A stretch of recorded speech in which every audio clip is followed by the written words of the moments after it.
बीकानेर से इस वक्त की बड़ी खबर। शहीद राम स्वरूप कस्वा के परिजनों द्वारा दिए गए धरना प्रदर्शन में अब सभी मांगों पर सहमति बन गई है। 4 दिन से बीकानेर के अंदर धरना प्रदर्शन चल रहा था। कल राष्ट्रीय लोकतांत्रिक पार्टी के सुप्रीमो एवं नागौर के लोकप्रिय सांसद हनुमान बेनीवाल भी उस धरना प्रदर्शन के अंदर पहुंचे थे। नोखा विधायक सुशीला डुड्डी, नागौर सांसद हनुमान बेनीवाल और शहीद के परिजनों द्वारा प्रशासन के साथ गार्ड ऑफ ऑनर देने से इनकार कर दिया था। इसी बात पर हनुमान बेनीवाल भिड़क गए थे और प्रशासन को चेतावनी देते हुए सोमवार को बीकानेर को पूरी तरह से चक्का जाम करने की बात कही थी।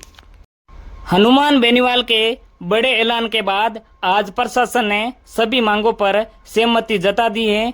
अब शहीद का दर्जा भी मिलेगा और सभी मांगों पर सहमति के बाद अब धरना प्रदर्शन समाप्त हो गया है।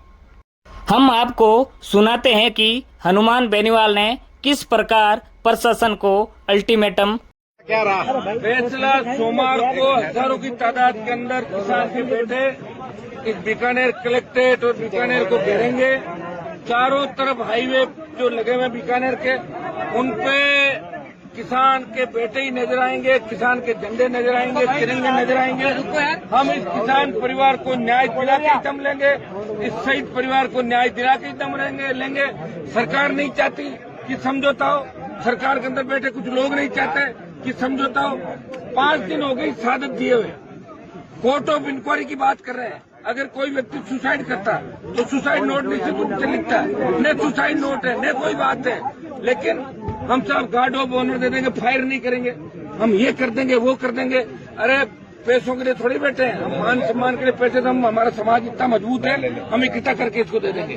भाइयों, ये सम्मान की लड़ाई और सम्मान की लड़ाई के लिए हमें मंडे को यहाँ से बड़ी शुरुआत करनी है। आवश्यकता मैं धन्यवाद दूंगा शहीद परिवार को कि पूरी ताकत के साथ अड़ा हुआ है। सरकार इनको डराना चाहती है, यहाँ का प्रशासन डरा धमका के और इस तरह की बात भी कर रहा है। लेकिन ये शहीद परिवार, इनके भाई जो दूसरे सैनिक है, ये अपने भाई को न्याय दिला रहे हैं और हम सब मिलके बिना राजनीतिक उसके, ये राजनीति का मंच भी नहीं है, हम सब मिलके इस परिवार को न्याय दिलाएंगे। एक नई शुरुआत देश के अंदर होगी कि सेना के अंदर भी किस तरह सैनिकों को प्रताड़ित किया जाता है, पैरा मिलिट्री फोर्स के अंदर किस तरह अफसर जवानों को प्रताड़ित करते हैं। एक अफसर के 100 अर्दली खाना बनाने से लेके और गार्ड तक इस तरह सैनिकों को अपमानित किया जाता है। इस बात की भी हम पोल खोलेंगे और इस जो हिंदुस्तान की सरकार है, जिस तरह इसने सेना को गर्त में डुबो दिया अग्निवीर की योजना लाके, उसकी शुरुआत हमने जोधपुर से करी थी, बीकानेर से। अब आवश्यकता हो गई कि बीकानेर से जो इस तरह रोजमर्रा की घटनाएं हो रही है, जिसको आत्महत्या का रूप दिया जाता है, कहीं शहादत को एक्सीडेंट बता दिया जाता है, इस तरह की घटनाओं की पुनरावृत्ति नहीं हो। और किसी एक सीओ के कहने से यहाँ सरकार नहीं चलती। यहाँ व्यवस्था हमारे हिसाब से हम चलाएंगे, लोकतंत्र है, मजबूती के साथ ये आंदोलन करेंगे। और सेना का सम्मान प्रत्येक व्यक्ति करता है। हमारे बहुत से भाई सैनिक हैं, बहुत से अधिकारी भी है, लेकिन जिस तरह की हरदर्मिता इस सेना का